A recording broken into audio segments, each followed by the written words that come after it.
Welcome to the Thoughtful Leader podcast. My name is Ben Brearley. I'm a leadership coach and the founder of Thoughtful Leader. The Thoughtful Leader podcast is all about short, sharp leadership advice because thoughtful leadership is good leadership.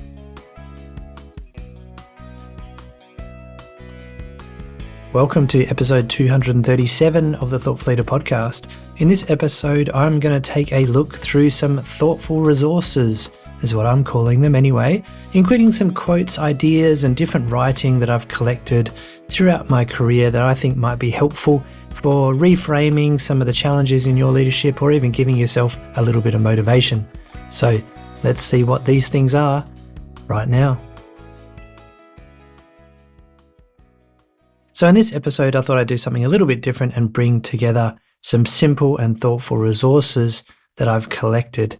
And I've found all of these useful at some time or another to help with a challenging leadership situation or perhaps a dip in motivation. I didn't create these, so I've referenced where they came from, and I'll put those references in the show notes page as well so you can find them for yourself. And hopefully they're helpful to you too and may stimulate some further thought. So you can let me know what you think in the comments on the show notes page, thoughtfulleader.com/237. Now, the first one is on the topic of empathy, and this one comes from Seth Godin and is called Everyone is Doing Their Best. Now, he says, what if that's not actually true? Perhaps it's more useful to consider that in every moment on every project, no one is actually doing their best, because there's always a need to hold a little bit in reserve, because there are always competing priorities, because everyone has a noise in their head, because there's fear, 100 kinds of fear. Because no one has actually done the lopsided work of 100% preparation and commitment, not for this precise moment. I'm not doing my best and neither are you, because we're not optimized algorithms, we're people.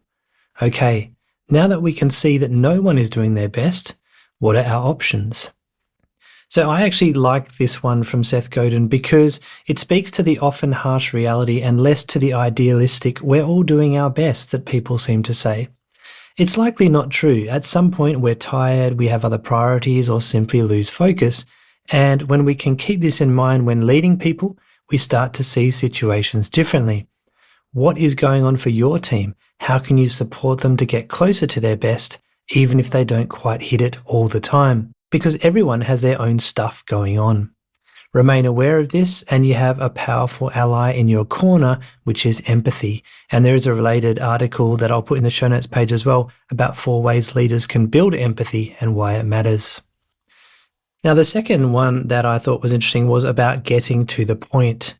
The French philosopher and mathematician Blaise Pascal had this to say, "I would have written you a shorter letter, but I did not have the time." Now, I once worked in a role where my manager would send long weekly emails containing all sorts of personal stories and assorted trivia. Sometimes at the bottom of the email or hidden within it were key work-related points they wanted to communicate. Now, as soon as I saw these emails, my eyes glazed over and my interest faded. Sometimes I would be caught out by failing to spot the key points of the message, if I read the message at all. So it's easy to write or speak in long rambling messages because it requires no thought.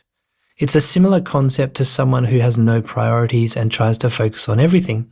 It's easy because you don't have to make a hard choice about what to leave out. The problem is this has a magnifying effect on your people. Imagine your rambled message was read by 5, 10 or 20 people. That's a lot of wasted time spent trying to unravel your message. Being concise is a useful skill. And I'll reference a related article as well about are you too busy to lead effectively? You can see that in the show notes page, thoughtfulleader.com/237. Now, the third resource is on the topic of critics, and this one comes from Theodore Roosevelt. This one comes from Theodore Roosevelt and is a nice reminder for leaders who are pushing boundaries, making change, and going through tough times. And note that I have modified this original quote slightly to make it gender neutral. And it goes like this. It is not the critic who counts, not the person who points out how the strong person stumbles or where the doer of deeds could have done them better. The credit belongs to the person who is actually in the arena, whose face is marred by dust and sweat and blood, who strives valiantly, who errs, who comes short again and again because there is no effort without error and shortcoming, but who does actually strive to do the deeds. Who knows great enthusiasms, the great devotions, who spends themselves in a worthy cause, who at the best knows in the end the triumph of high achievement, and who at the worst, if they fail, at least fails while daring greatly, so that their place shall never be with those cold and timid souls who know neither victory nor defeat. So my takeaways for this one is that, you'll always have your critics, people who point out what you're doing and they don't like it, or they might laugh at your attempts to make change when they've given up already. Now, the question is, do you want to be the person in the arena actually trying, or the person in the stands who isn't even giving it a shot? So remember the famous quote by Michael Jordan, you miss 100% of the shots you don't take. And remember, when people are taking pot shots at you, it doesn't necessarily mean that they're justified or correct. They might just be scared, resistant, misinformed, jealous, or feeling threatened. Better to try to do something than to live in regret for never having taken the chance. The next quote I've got for you is related to noticing the positives of our situation. And this next one would definitely not go down in history as a leadership quote, but nevertheless, I've found it extremely valuable. It comes from French artist Henri Matisse, and it reads, "There are always flowers for those who want to see them." Now, have you noticed just how much negativity there is in the world? Open up your favorite news website and you'll probably be assaulted with fearful, negative, or critical articles. In fact, I did a bit of a count the other day, and I counted around 85% of the articles on the front page of a popular news site where I live were actually negative in nature. Now, that's a lot of negativity. And you open up Twitter, or, open up X, or formerly known as Twitter, and you'll see greater atrocities with people abusing each other left, right, and center. Then, of course, there are YouTube comments which have a similar theme. Now, this quote reminds me that there are positive sides to life if we take the time to notice them. I have a reminder that goes off on my phone 3 times per day that asks me, what did you enjoy recently? Sometimes I need to search hard for something, but I always find it. Now, get in the habit of noticing positives and you'll start to feel more positive. You practice this and you'll get better at it. And this last little nugget is about showing appreciation. It comes from the book Time to Think, Listening to Ignite the Human Mind by Nancy Klein. I recommend this book to leaders who are interested in creating a better thinking environment, as Nancy calls it. That is, an environment where your people are able to think for themselves and to think in a way that helps them overcome their challenges and achieve their goals. Now, in the book, Nancy writes, "Every day the world pulls us down, shakes us up, slices into us, laughs at our attempts and belittles our triumphs. We legitimately need to hear afresh every day a few things that are honestly good about us. Most important of all, these good things will help us keep thinking for ourselves with courage and clarity.